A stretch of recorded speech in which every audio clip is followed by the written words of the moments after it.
There's a reason the Buddha left his wife. There's a reason Jesus never married. There's a reason the greatest mystics throughout history chose solitude over partnership.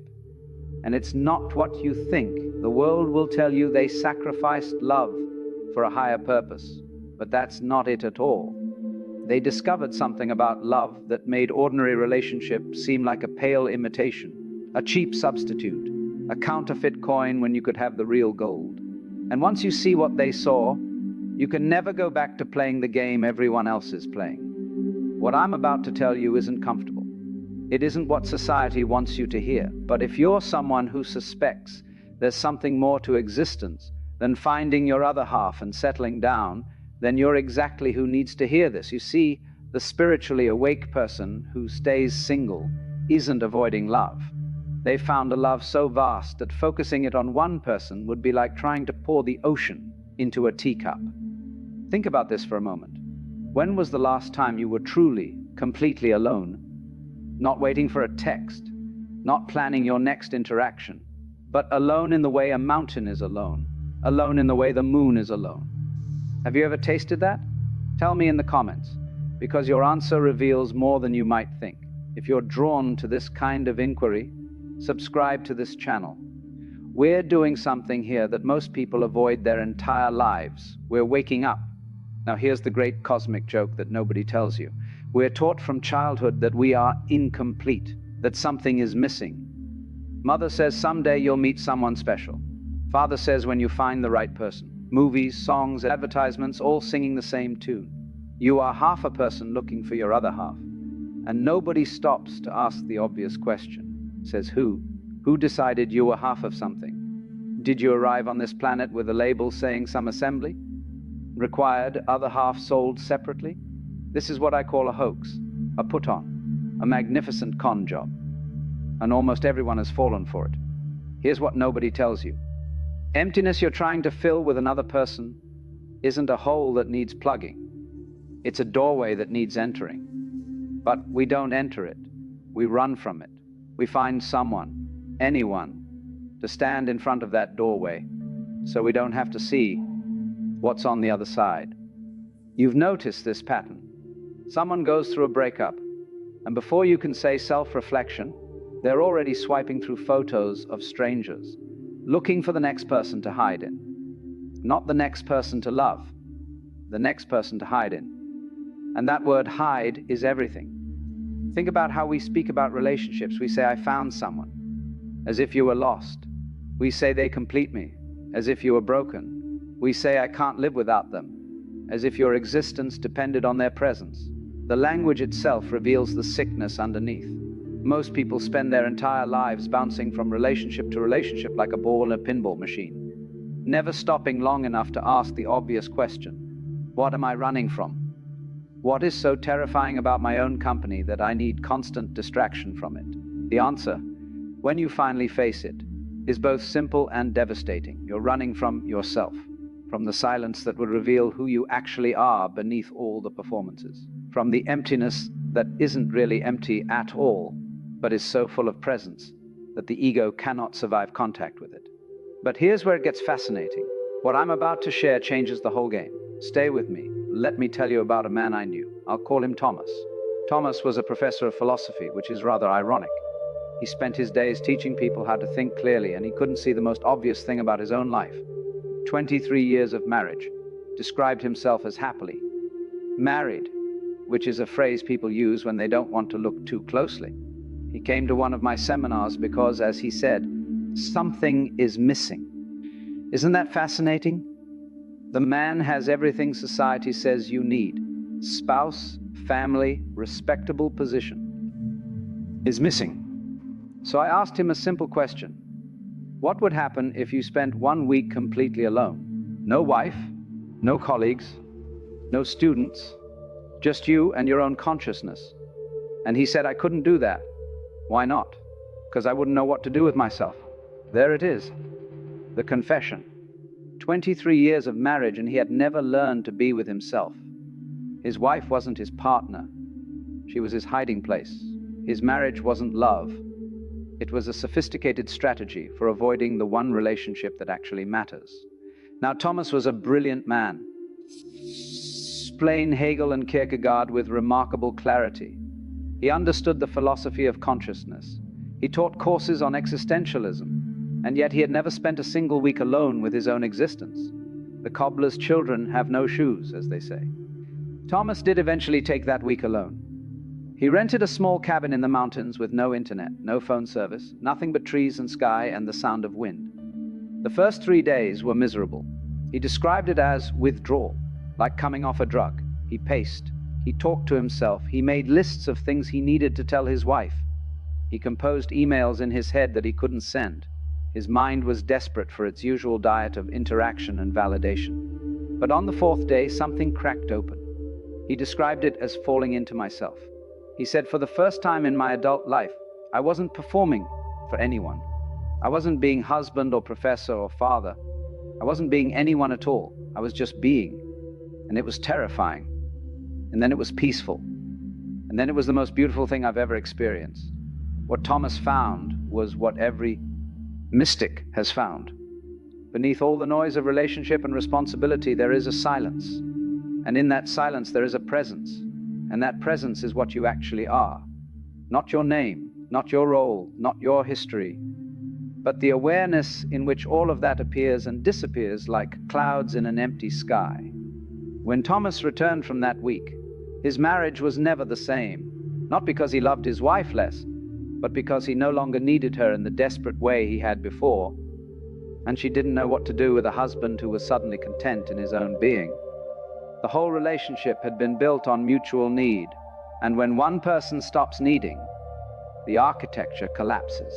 Have you ever tasted this? A moment when the performance stopped, and you simply existed without reference to anyone else? Tell me about it in the comments. These moments matter more than we realize. This is what the sages understood.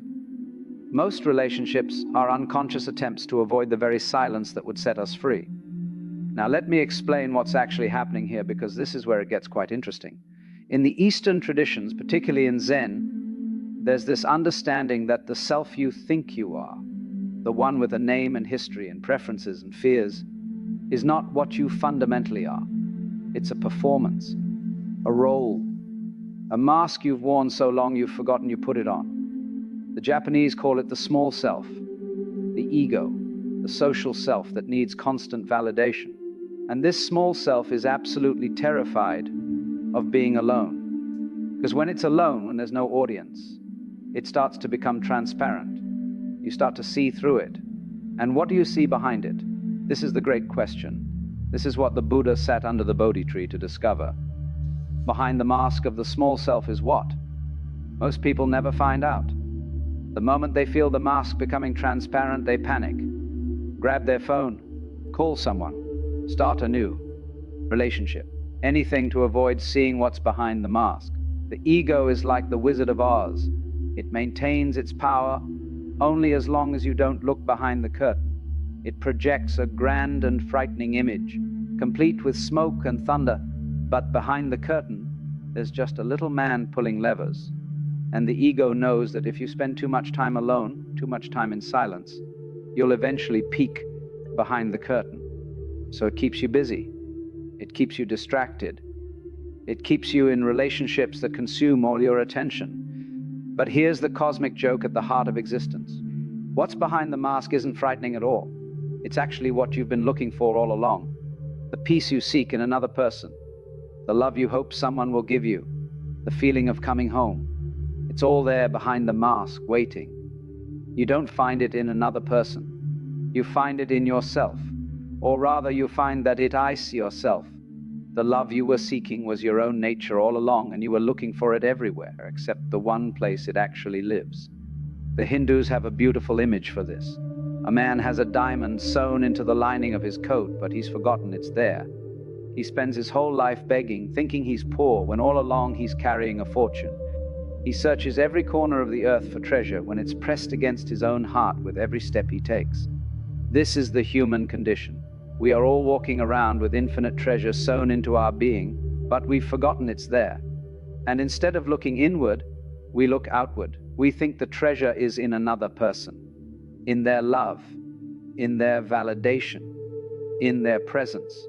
The spiritually awake person who stays single hasn't lost the diamond. They've found it. And once you find it, the desperate search for someone to complete you simply stops. Not because you've given up, but because you've arrived. Now what I'm about to explain next is where everything comes together. This is the part that changes how you see everything. With me. Here's what most people completely miss about spiritual awakening. The path is not about adding anything to yourself. It's not about finding something you don't have. It's not about becoming something you're not. The path is about removal, taking away everything that obscures what you already are. Michelangelo was asked how he created his David. He said, "I simply removed everything that wasn't David." The sculpture was always there, hidden in the marble. He just chipped away everything that wasn't it. This is exactly what spiritual awakening is.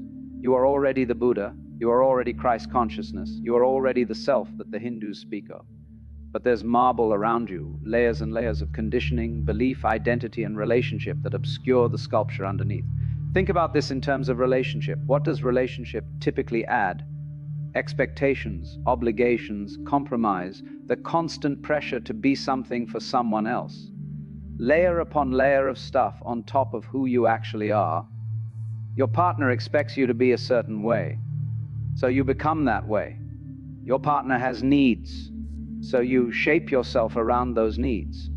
Your partner has a vision of who you should be.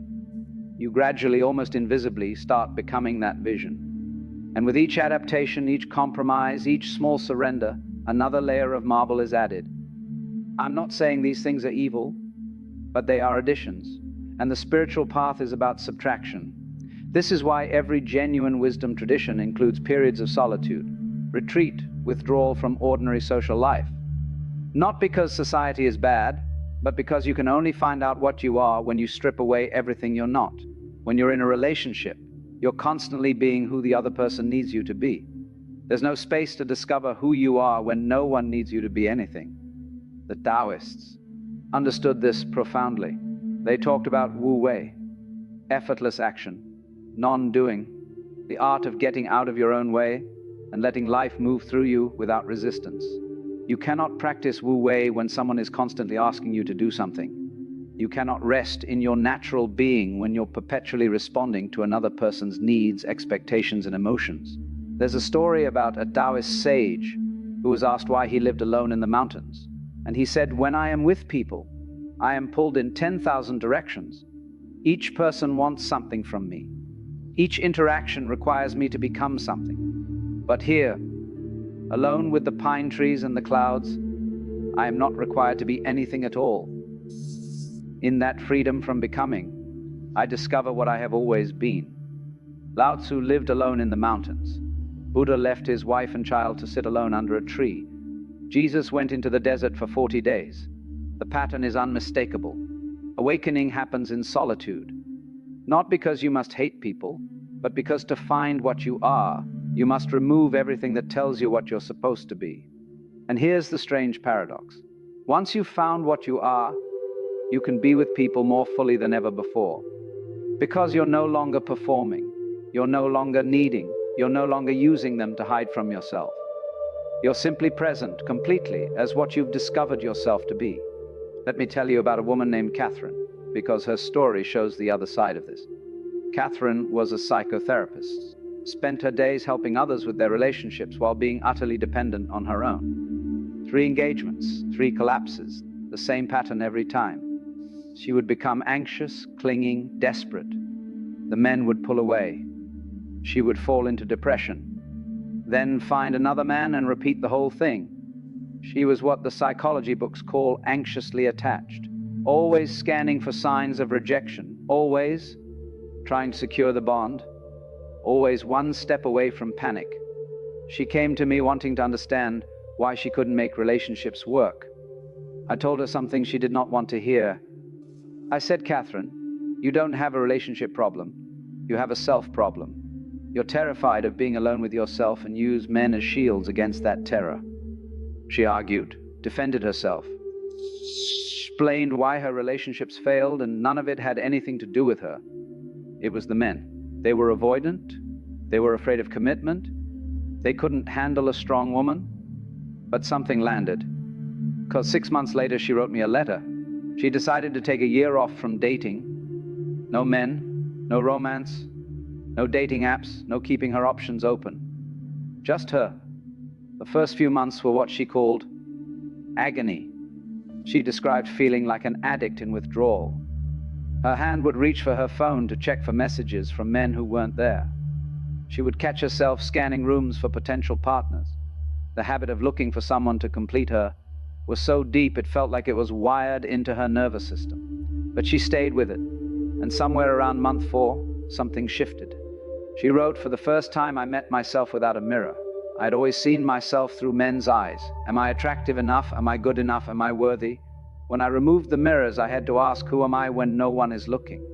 What Catherine found was that she wasn't the needy, desperate person her relationships made her. That was a performance. A character she played in response to the terror of being alone. Behind it was someone far more interesting, creative, funny, sharp, independent. Someone she had never met because there was always a man in the way. She discovered that she had been outsourcing her sense of worth to men her entire adult life. If they loved her, she was valuable. If they rejected her, she was worthless. Her entire identity was borrowed. And when you live on borrowed identity, you are always one rejection away from total collapse. In solitude, she had to generate her own sense of worth. She had to find value in her own being, not in someone else's opinion of her being. And this, she said, was the hardest and most liberating thing she had ever done. Catherine stayed single for 3 years. When I last spoke to her, she had entered a relationship, but it was completely different. She said, "I'm not looking for him to complete me. I'm already complete. We're just enjoying each other." That's the difference. That's what solitude makes possible. Not the avoidance of relationship, but the transformation of what relationship can be. As you're hearing this, what's clicking for you? What are you seeing that you didn't see before? Tell me in the comments. Now I want to talk about something that Carl Jung understood perhaps better than anyone. And it's absolutely crucial for understanding why the spiritually awake often stay single.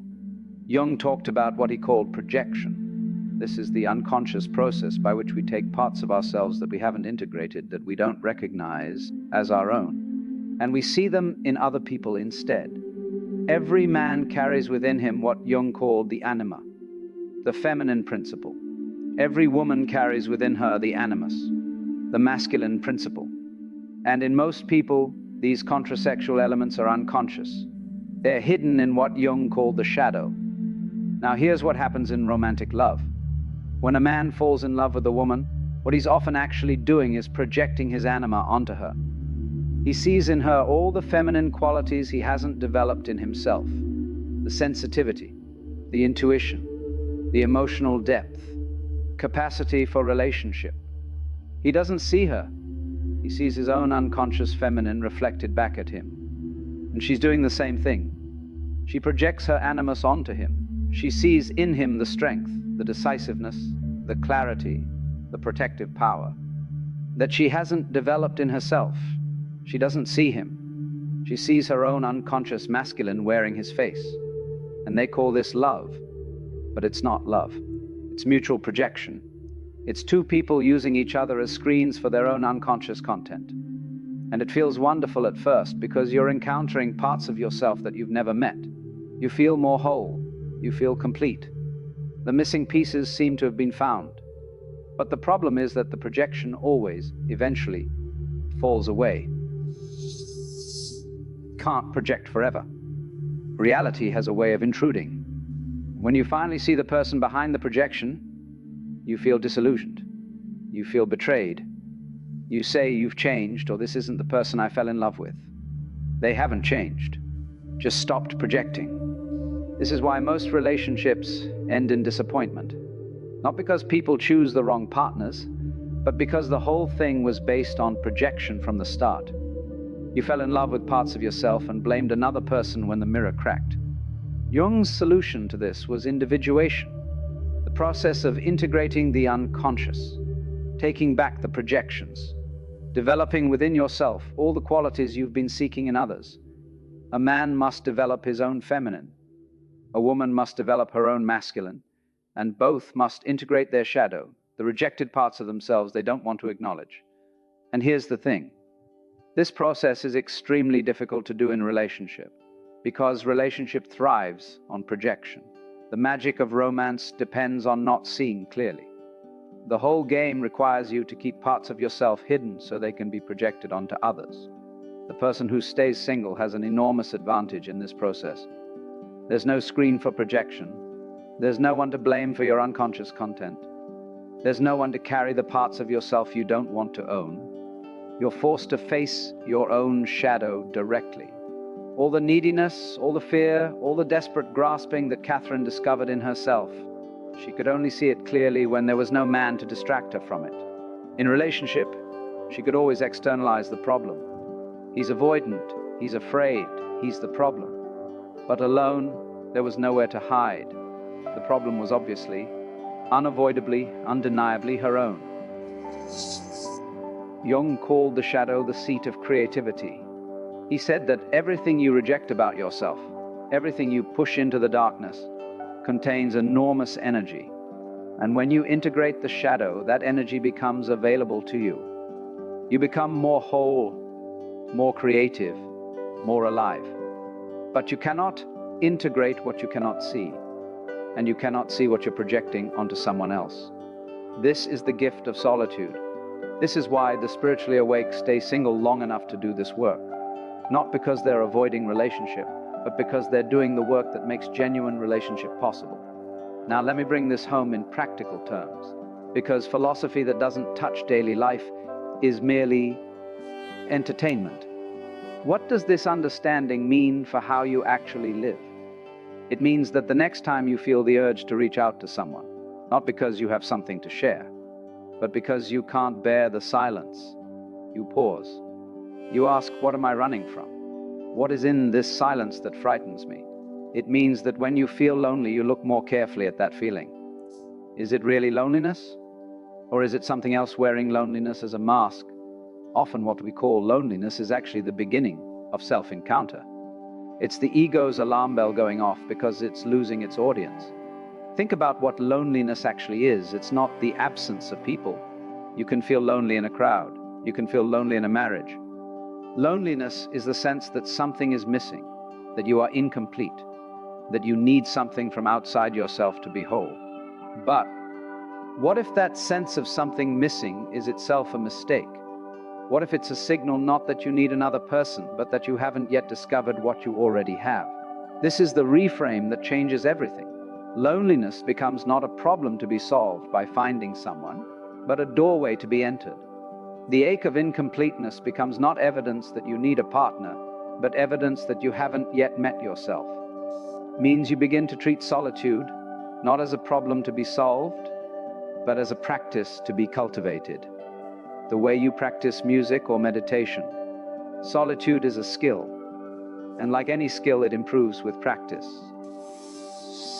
Zen master Shunryu Suzuki said the most important thing is to find out what is the most important thing.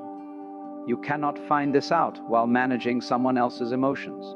You cannot discover your depths while swimming in the shallows of constant social interaction. I'm not suggesting you move to a cave, but you need space, real space.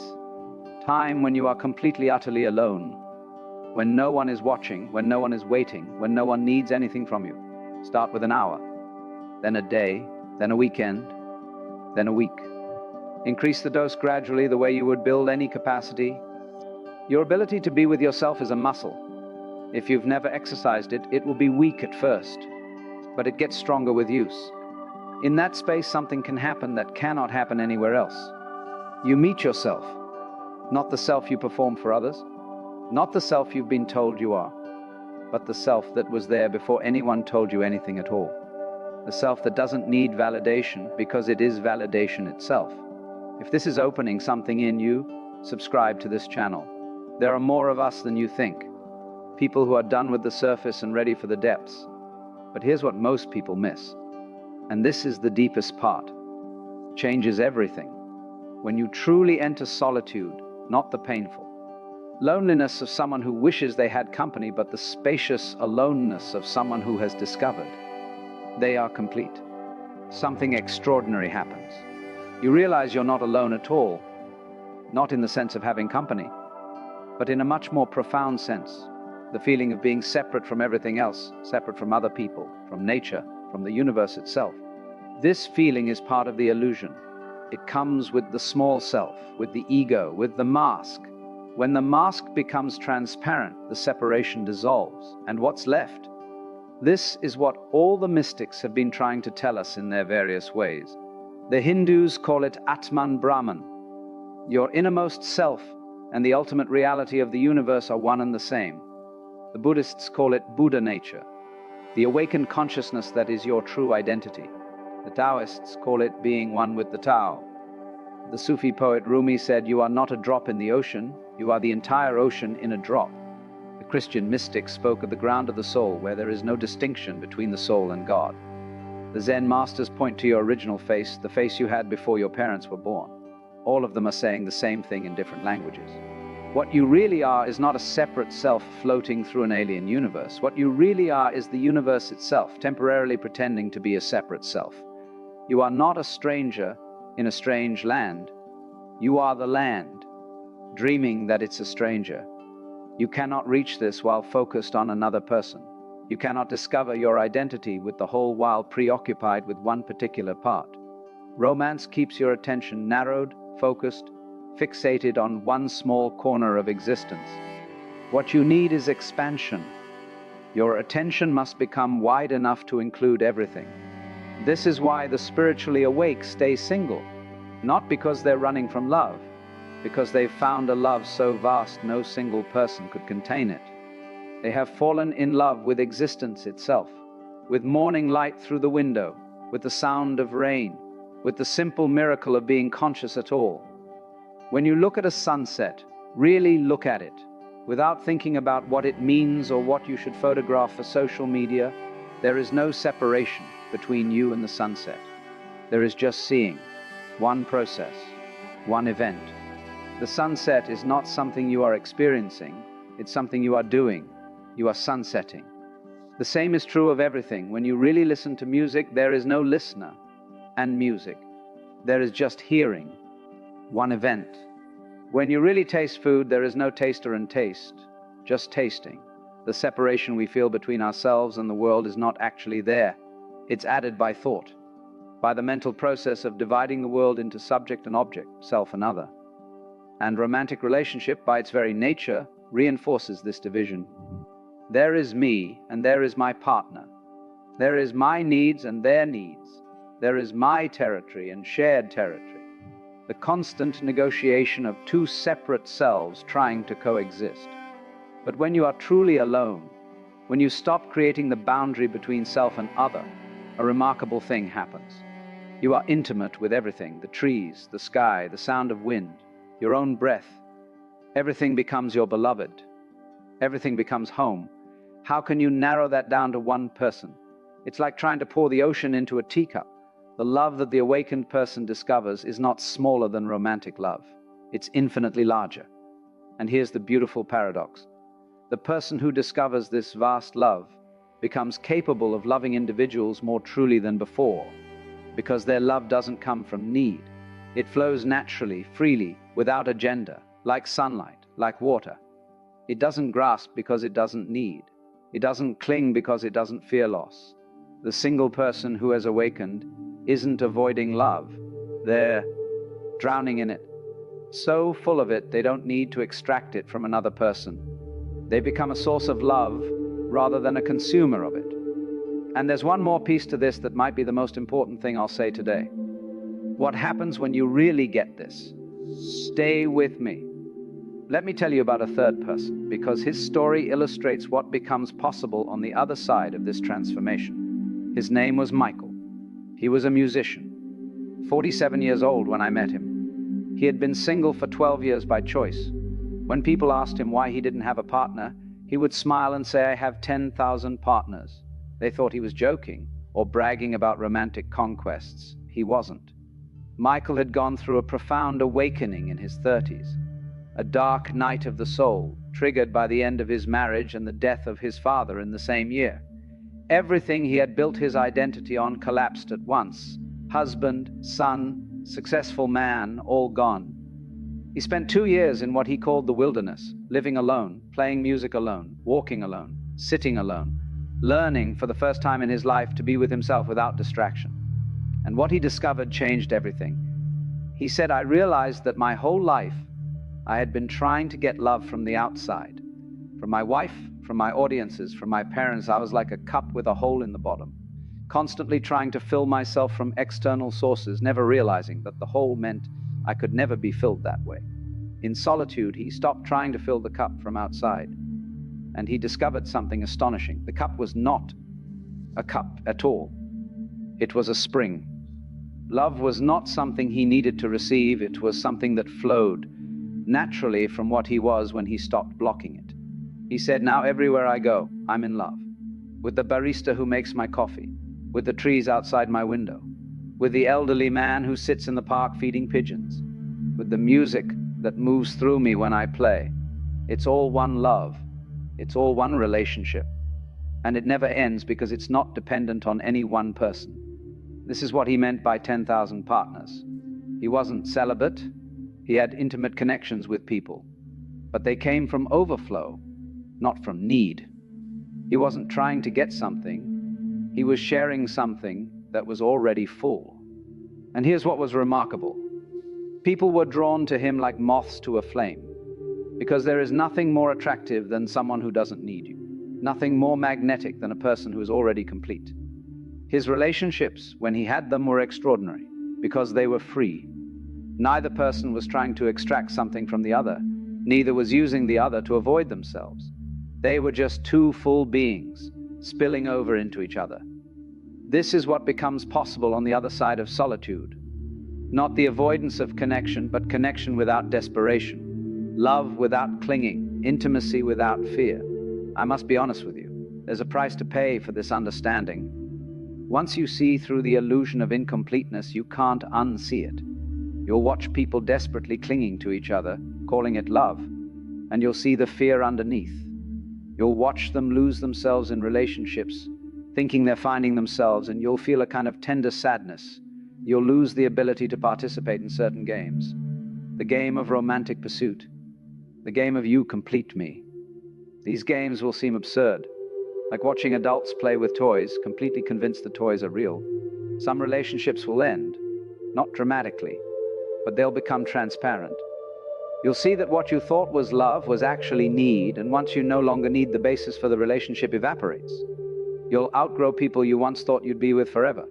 There will be days when you wish you could go back, when the freedom feels too vast, when you long for the comfortable prison of ordinary relationship, when you want to be held and told that you matter, when the loneliness of seeing clearly feels unbearable. The awakened person is like someone who has sobered up at a party where everyone else is drunk. You can't participate in the drunkenness anymore. You can't unsee the staggering and slurring. You can't pretend the conversation is profound when it's just noise.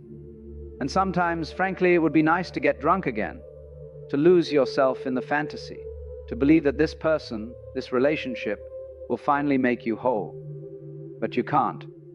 Once you've seen, you've seen. But here's what you gain, and it's worth everything you lose. Nobody can take from you, not freedom to do whatever you want. That's the ego's idea of freedom. I mean freedom from the desperate need that keeps most people running in circles.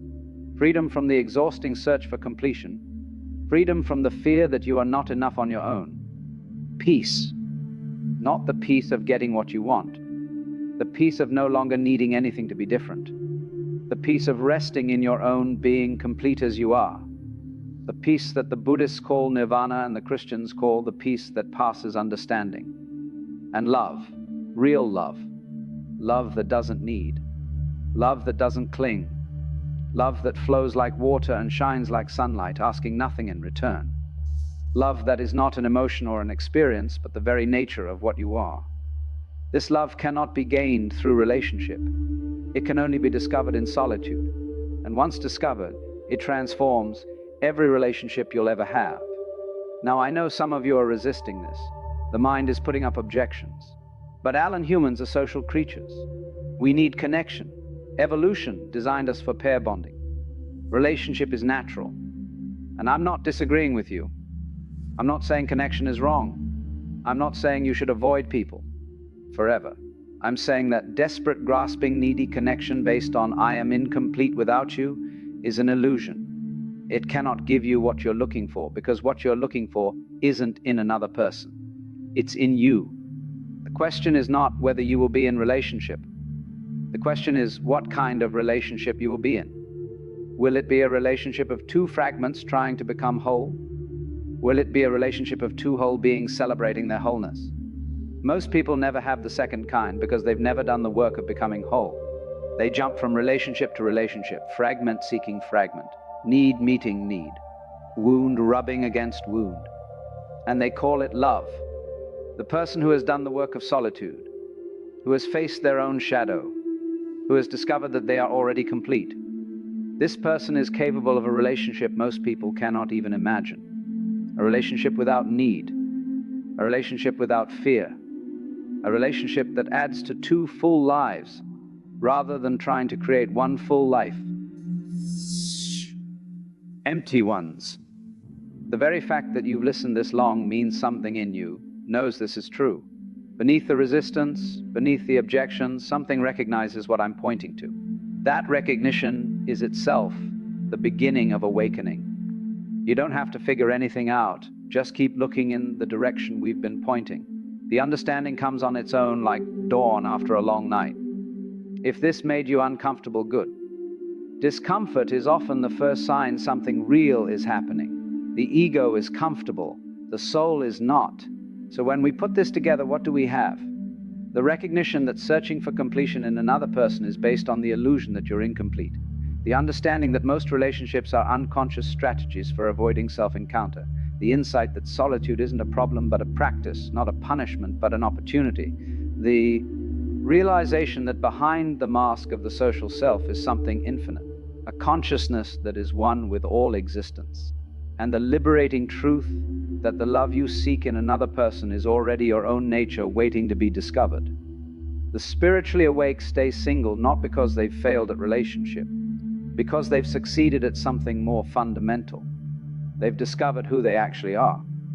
And in that discovery, the desperate search for completion simply ends, not with disappointment, but with arrival, not with giving up, but with waking up. This doesn't mean they'll never be in relationship. Some of them will, but their relationships will be utterly different. Not two incomplete beings trying to become whole, two whole beings celebrating their wholeness. Not two cups trying to fill each other, two springs overflowing into each other. The relationship that becomes possible after awakening is infinitely more beautiful than the relationships that keep you asleep. Because it's free, it's chosen. It's not contaminated by need. If your mind is moving in new directions, subscribe to this channel. We're exploring these territories together, and there's much more to discover. So here's my final question for you. What are you using other people for? Not the pretty story about love and connection, but underneath that, what are you actually using them for?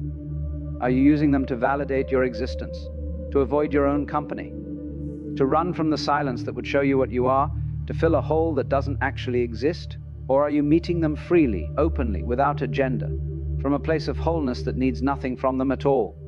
This is the question, and you can only answer it honestly in solitude, when no one is watching, when no one needs you to be anything, when you are finally completely, utterly alone with what you actually are. I'm not asking you to answer it now. I'm asking you to live with it, to let it follow you into your next interaction, to let it whisper in your ear the next time you reach for your phone, the next time you feel lonely, the next time you think you've found the one. What are you really looking for? And where does it actually live? After everything we've explored, what will you carry with you? What has landed? Tell me in the comments. If this has touched something real in you, subscribe to this channel. Hit the like button. Share this with someone who needs to hear it. Not because I need the numbers, but because there are people out there aching for this understanding, and algorithms only work when you work with them. The great secret is that you were never looking for another person. You were looking for yourself. And that self is not something you find through relationship. It's what remains when relationship falls away. It's what was there before anyone told you that you were incomplete. It's what will be there when everyone else is gone. You are not half of anything waiting to be made whole. You are the whole thing pretending to be a half playing a game you've forgotten you're playing. The moment you remember, really remember, the game ends. Not with loss, but with laughter. The cosmic joke reveals itself. It was there all along, hidden in plain sight, waiting for you to stop searching long enough to see it. The love you wanted was your own nature. The home you sought was your own being. The completion you craved was always already the case. You just had to stop running long enough to notice. Stay curious. Stay alone sometimes. And above all, stay awake. Until next time.